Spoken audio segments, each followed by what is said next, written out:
Russia loses entire battalion in failed mechanized assault in largest Zaporizhzhia offensive since 2023.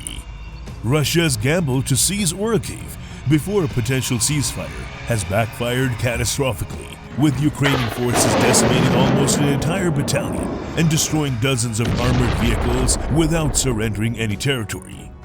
After failing to make ground west of Orikhiv, Russian forces gambled on something bigger, a massive mechanized assault launched from the south and east. But what began as their boldest push in Zaporizhzhia in years ended in disaster, as nearly an entire battalion was shredded by Ukrainian artillery, drones, and anti-tank fire before reaching its objective.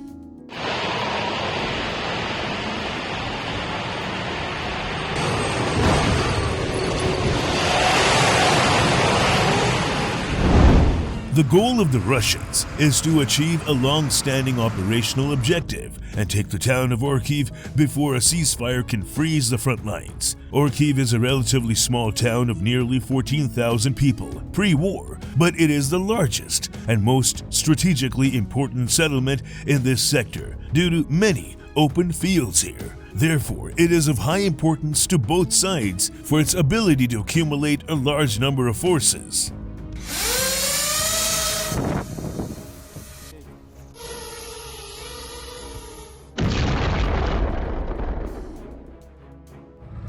The Russians previously tried to achieve a breakthrough near Stepove and Mali Sharbeki to flank and approach Orikhiv to the west, but did not achieve further gains than their initial element of surprise had given them. So instead, they are now trying to approach the city from the south and east by conducting the largest mechanized assault seen in Zaporizhzhia in years.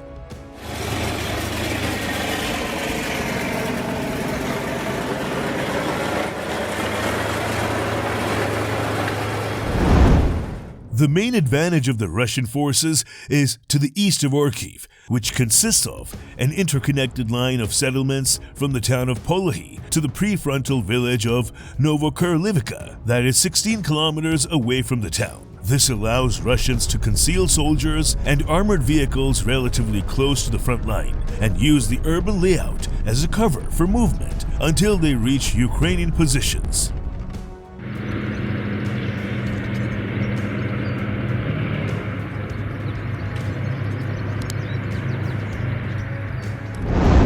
However, while Polohi serves as a vital logistical hub just behind the front line, the town sits dangerously close to Ukrainian artillery guns. This proximity places Russian staging areas within range of Ukrainian artillery, rocket systems, and accompanying reconnaissance drones.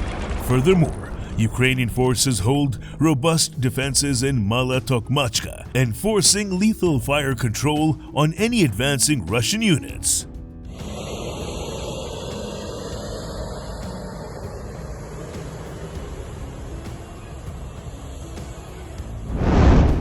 South of Orikhiv, Russian troops around Kopani, Novoprokopivka, and Robitre have virtually no cover to conceal their advance. The terrain, made up of open fields and settlements completely reduced to rubble during Ukraine's 2023 counteroffensive, along with dense minefields, makes an assault costly from the start. Additionally, Russian assault groups must gather all the way in Tokmak, 23 kilometers from the front, stretching Russian logistics and allowing for easy detection by Ukrainian drones. The moment those columns roll into the open, Ukrainian artillery and drone crews stand at the ready to cut them down.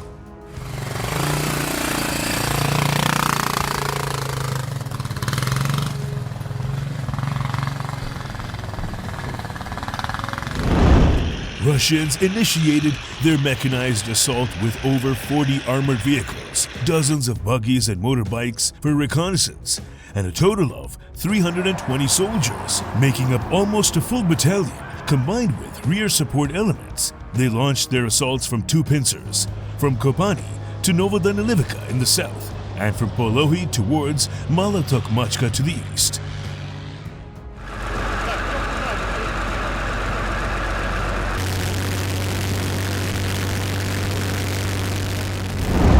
Geolocated footage from the southern axis shows tanks spearheading Russian assaults, using their heavy armor and mine rollers to clear a path through the minefields, with the BMPs spaced out around 30 meters apart to avoid becoming bunched up targets. However, in the open fields, Ukrainian drones were able to detect the first wave already 8 kilometers behind the front line, directing drones and artillery to dismantle the vehicles one by one.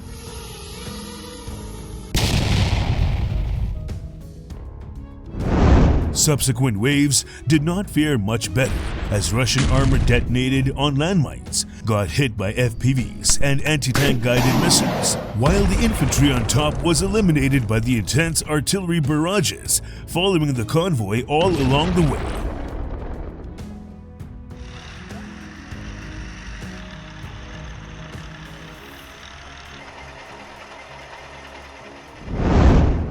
On the eastern axis, at Mala Tokmachka, Russian mechanized units drove into concealed Ukrainian anti-tank missile emplacements while being immobilized in minefields along the roads and fields. Eventually, some BMPs came close enough to engage Ukrainian positions with their autocannons. However, as soon as they became stationary, precise artillery fire tore the vehicles apart, killing anyone still inside or near the vehicle.